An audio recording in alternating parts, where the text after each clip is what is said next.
Hello, this is Andrew Carter. I'm here to talk about how to write emails faster. I know there's a whole lot of you that spend a lot of time.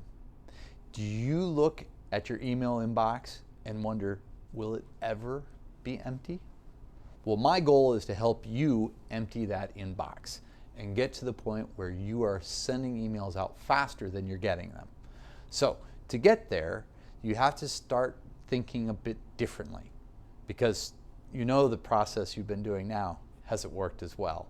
So I'm not saying that you have to believe and do everything I say. What I'm saying, you should try these things, because I found they work for me and I think they'll work for you. I know they work for my clients, and so I think you will find that these are quite effective. So I'm going to do a series of videos. I'm not going to do them all at once, so that you can see them in small bites, give them a try, see how they work, and then come back and look at some of our other videos later. The links in the description below will give you where the website is, and also where the LinkedIn page is. Let's dive right in.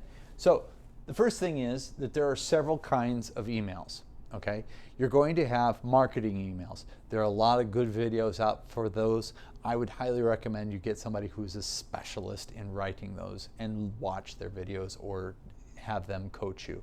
Okay, there's also reactive emails, ones that you get an email and you have to respond to them. I'm going to cover those later. I'm going to get in pretty good detail so that you can do those fast, because those are the hardest ones for you. Okay, today we're going to do one that's a bit easier. We're going to do proactive.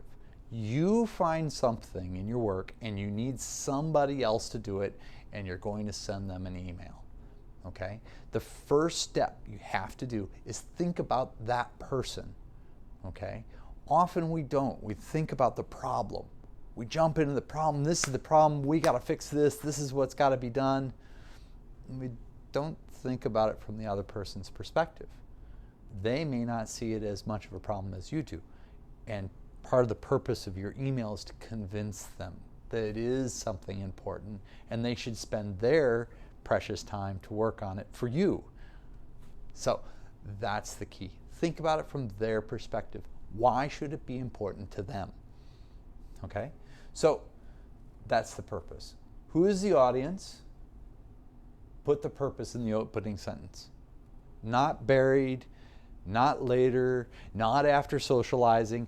First thing. Let that person know immediately you value their time, and you value it so much that you're putting your purpose first.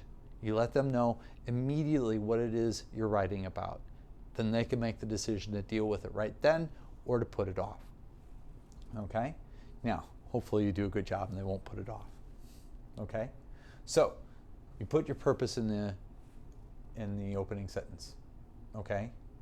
There are 3 different kinds of things that you are most likely going to be writing about.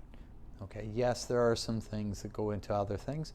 The key here is to hit your most common types of emails. Okay? If you're writing something that's not in this category, but you write a lot of them, then add a category to it.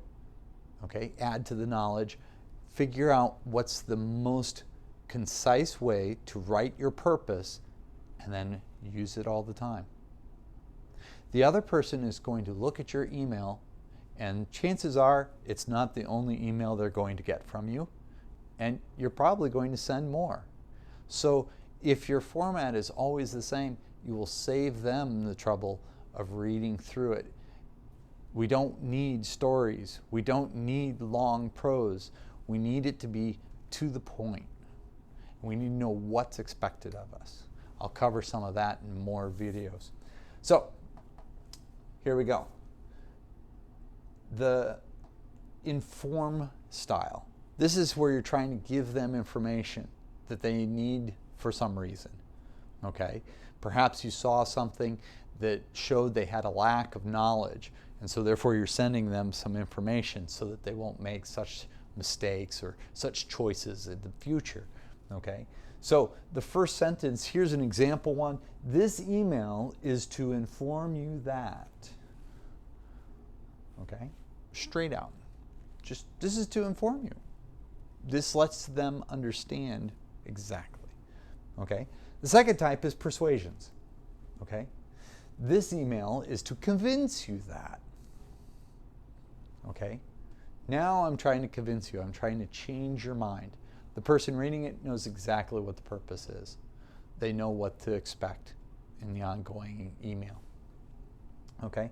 The last one is a request. This one's a little tricky because it can widely depend on whether you're asking your boss or a subordinate or somebody that's a peer. So how you pitch this one can be a little different. Make sure that you phrase it in a way that is polite for who you're talking to. Remember, our first step was, who is your audience? Always write appropriate to your audience. Okay? So let's look at the first one. I or we. Maybe you're writing for a team, not just yourself. Maybe you're writing for a group. Maybe you're writing for a company. So that one, the subject could change. The second part, need to, I or we need you to what? Okay, now this is very direct, and you're generally going to be talking down to the person. So be careful with this one. It can be used, but be aware it's a very direct way of speaking. Okay, I prefer the second one. Could you help us, or could you help me to something or something? Okay, this one isn't too wordy. It's very clear. It very distinctly says, this is what I'm looking for. Okay, this one also works. Would you mind? Something with ing. If you're not really sure about when you should use to and infinitives and ings, check out our grammar videos on our YouTube channel. There's some really good videos out there that can help you with that. The purpose of these is to show you how to write faster, not necessarily show you the grammar behind it. Those videos, however, are written just for helping you with your grammar. Okay? So back to the topic at hand. So with these three things, you cover your purpose. When you give them the purpose, that helps them read faster. Now, how does it help you? It helps you because you're not thinking, where do I start my email? And you're looking at that blank piece of screen, all white with nothing on it. Writer's block? Yes, very definitely happens. Okay? By having that first sentence almost written for you, you get past that. Okay? There are forms. You can do form emails if you're doing a very large number. I find these to be of marginal return unless you're writing hundreds. If you're writing hundreds of emails, yeah, go ahead, use a form. It'll be great. But if you're only doing the same kind of email, but they're not exactly the same, you don't get as much bang for your buck with those. Okay? So once you have your first statement, then you're moving on into your email. So in the next video, I will talk about how to write that next part of the email so that you can then concisely get it done quickly, and it'll be easier for the person to read. So tune in, subscribe if you want to see the next video.